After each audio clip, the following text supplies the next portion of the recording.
जगह भटकती हुई प्रार्थना कर रही है, मोहे पिया जी संदेवो हे मिलाई विकल तन तड़प रही। मोहे पिया जी संदेवो हे मिलाई विकल तन तड़प रही। कोई बता दे, किसी जात का बता दे, किसी धर्म का बता दे, कोई अमीर गरीब पढ़ा लिखा अनपढ़ कोई बता दे, मेरे पिया का पता बता दे, मेरे पिया से मिलने का कोई जरिया बता दे। अब मैं ढूंढते ढूंढते इतनी परेशान हो गई, इतनी थक गई कि मेरी स्थिति क्या है शरीर की। रैन दिवस मोही नींदन आवे, रैन दिवस मोहे नींदन आवे। मेरी क्या दशा हो गई। उस चिंता के अंदर, इस दुख से छुटकारा पाने के लिए ये मनुष्य देह में जो मैं बैठी हुई हूँ, इसका समय बीतता जा रहा है, श्वासें कम होती जा रही हैं। मुझे चिंता इस बात की लगी हुई है कि शरीर अगर मेरा बीत जाएगा, सांसों की पूंजी पूरी हो जाएगी और मैं ऐसे के ऐसे रह गई तो फिर मुझे शरीर दोबारा नहीं मिलेगा। क्या होगा, ये 84 लाख दिया जून के अंदर मुझे फिर बंद करेगा। ये मौका तो केवल मनुष्य शरीर में ही परमात्मा को पाने के लिए मिला। अगर ये मौका मैं हाथ से मेरा चला गया, कोई बताने वाला मुझे नहीं मिला, तो मैं करूंगी क्या। इसलिए रात और दिन उसको नींद नहीं आ रही है, चैन नहीं पड़ रहा है। रैन दिवस मोहे नींदन आवे, रैन दिवस मोहे नींदन आवे। नैन रहे झरलाई, नैन रहे झरलाई।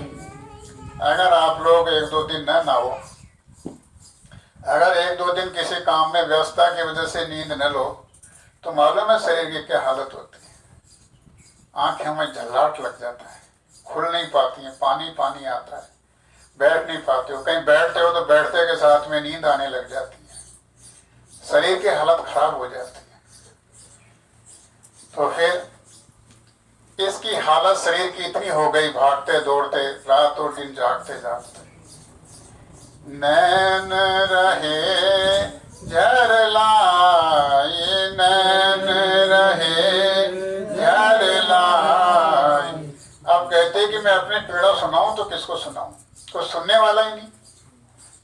कासे कहूं विपत मैं सजनी, कासे कहूं विपत मैं सजनी। अब मैं किसको कहूं।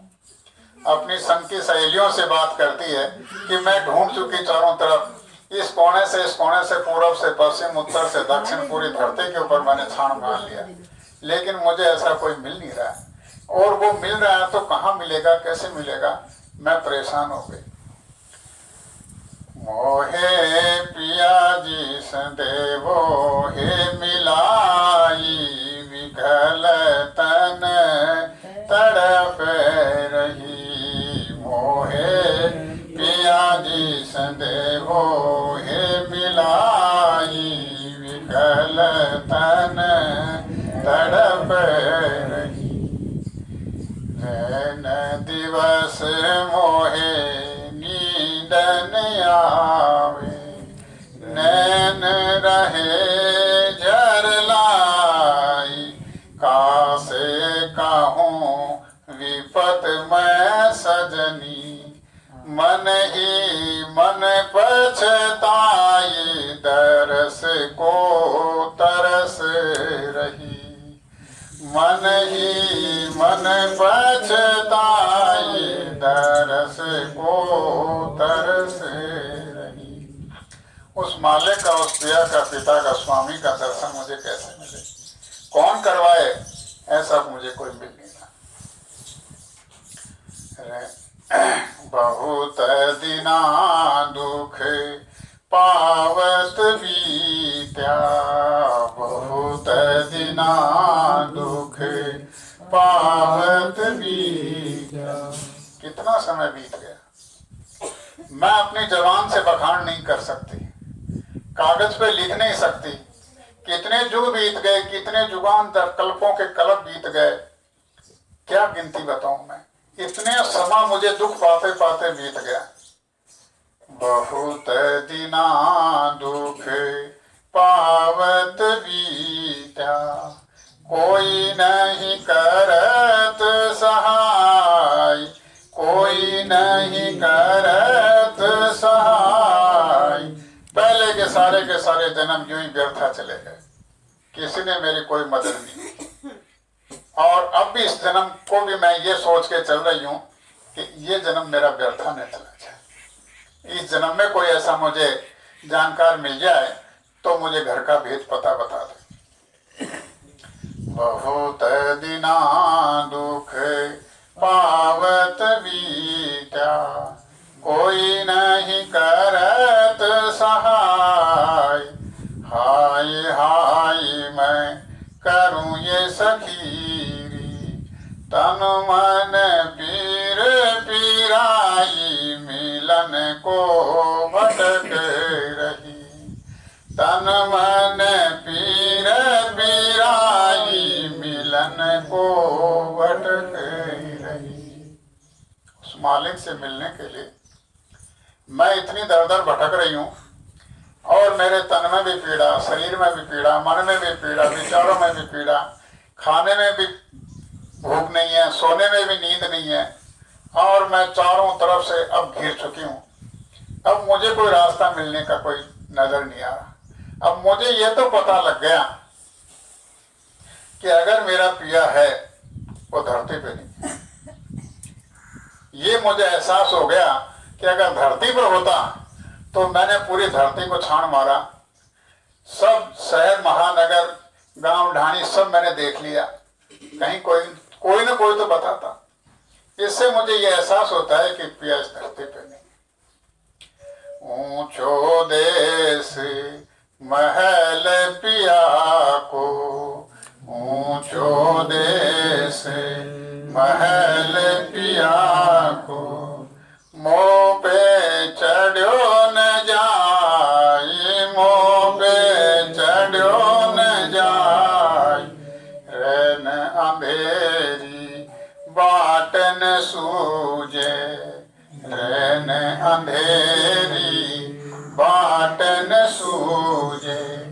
कस मार्ग दरसाए, दुई अब कैसे भई।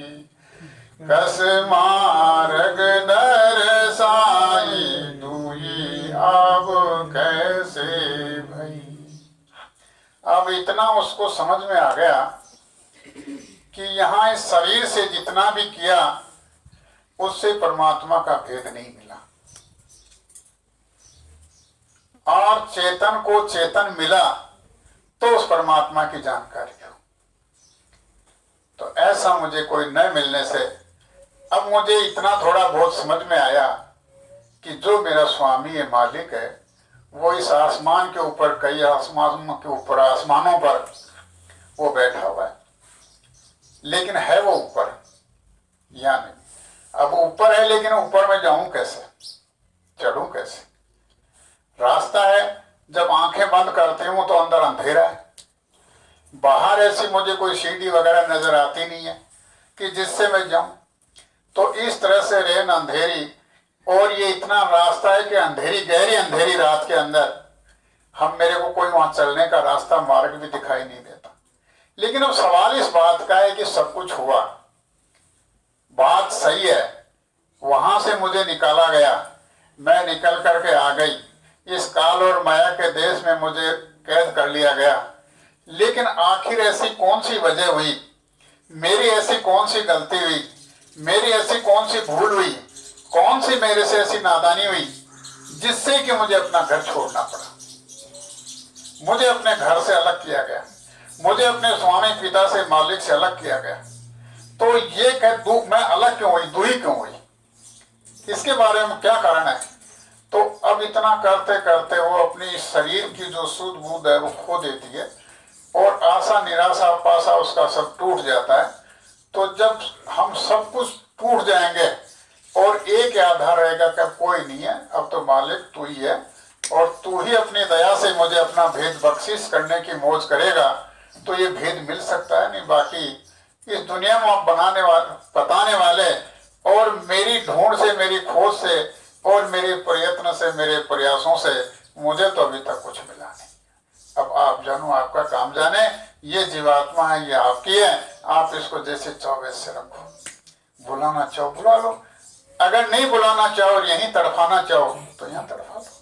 तो जब ऐसी स्थिति किसी जीव की हो जाती है तो फिर मालिक भी उस जीव को लेने के लिए तत्काल अपनी तरफ से वहां से किसी न किसी महाशक्ति को धरती पे हमारे जैसे मनुष्य शरीर में उतारता है और वो आकर के अपना भेद जीवों के बीच में खोलता है और वो कहता है, सतगुरु भेदी मिलेंगे डगर के, सतगुरु भेदी मिलेंगे डगर के, तीनों पंथ लखाई, तीनों पंथ लखाई, अंग संग तज मिली पियासे, अंग संग तज मिली पियासे, देख रूप हर साई मगन में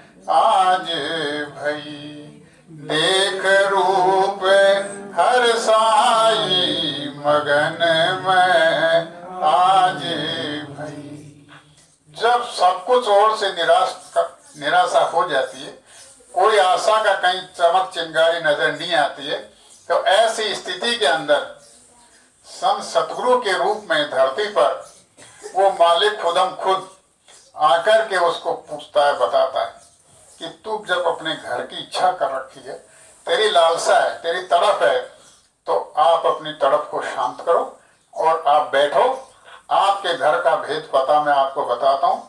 सच्चे और सही तरीके से अपने घर में अपने बाल बच्चों के बीच में रह करके उस मालिक को सुबह शाम जैसा भी आपको समय मिले उसके अनुसार आप याद करोगे तो जरूर आपको मरने से पहले इसी शरीर के अंदर, इसी घर में अपने मालिक का घर दिखाई देगा। और जो अपने घर में बैठे हुए मालिक हैं उनका दर्शन दीदार होगा। तो उसको बैठाया गया, उसको शांत किया गया, उसकी तड़प को खत्म किया गया और करके फिर उसको ऊपर का भेद बताया। भेद बताने के बाद में कहा कि अब ये तुम्हारा काम है, जितना जल्दी इच्छा पैदा करके अपने घर में चलने की तैयारी करोगे तो हम तुम्हारे साथ हैं, हमारी दया तुम्हें सदैव मिलती रहेगी और आप अपना काम करो। जब अपना काम शुरू करती है तो अंग और संग, अंग का मतलब है कि अपना शरीर और संग मतलब है संसार का, परिवार का, रिश्तेदारों का। अंग संग तज मिली पिया से इनको कार्य रूप में काम में लिया और कार्य रूप में काम लेकर के और फिर आगे चली वहां से। जब तक हमारी आशा और तृष्णा, मोह, ममता इस संसार के अंदर फंसी रहेगी, परिवार में, बाल बच्चों में फंसी रहेगी और हम लोग इसी संसार के काम धंधे में फंसे रहेंगे और रात और दिन हमारे यही केवल इन्हीं की याददाश्त चलती रहेगी, क्या हुआ क्या नहीं किया, नफे के नुकसान की हम लोग चर्चा करते रहेंगे और उसी में हम लोग आगे बढ़ते बढ़ते उलझते रहेंगे, तो हम एक म्यान में दो तलवार नहीं समा सकते। या तो आप दुनिया कर लो और या दुनिया को थोड़ी देर के लिए भूल करके उस मालिक को याद कर लो तो मालिक मिल जाएंगे। तो 24 घंटे अगर दुनिया में लिपटे रहोगे तो फिर मालिक का काम नहीं होगा। तो थोड़ी देर के लिए उनका अंग संग त्यागो, खत्म करो। जब अंग संग त्यागोगे तो आपका क्या है कि एक सेकंड के अंदर जब उधर कनेक्शन जुड़ेगा, उस सब से आप जुड़ोगे, उस सब से अलग होगे, तो सबसे जुड़ना बिछुड़ना एक वक्त ऐसा आएगा कि आपका जुड़ना और बिछुड़ना खत्म हो जाएगा। फिर क्या होगा कि उस शब्द के अंदर ही आप लीन हो जाओगे, फिर दुनिया का आपको कोई एहसास नहीं होगा। दुनिया का काम करते हुए भी आपको केवल शब्द में ही लीन रहोगे। तो इस तरह से जब वो शब्द में लीन हो जाती है जीवात्मा, तो दर्जे ब दर्जे अपने मंडलों को तय करती हुई जब अपने घर में प्रवेश करती है तो अपने मालिक का दीदार करती है, अपने मालिक से मिलती है।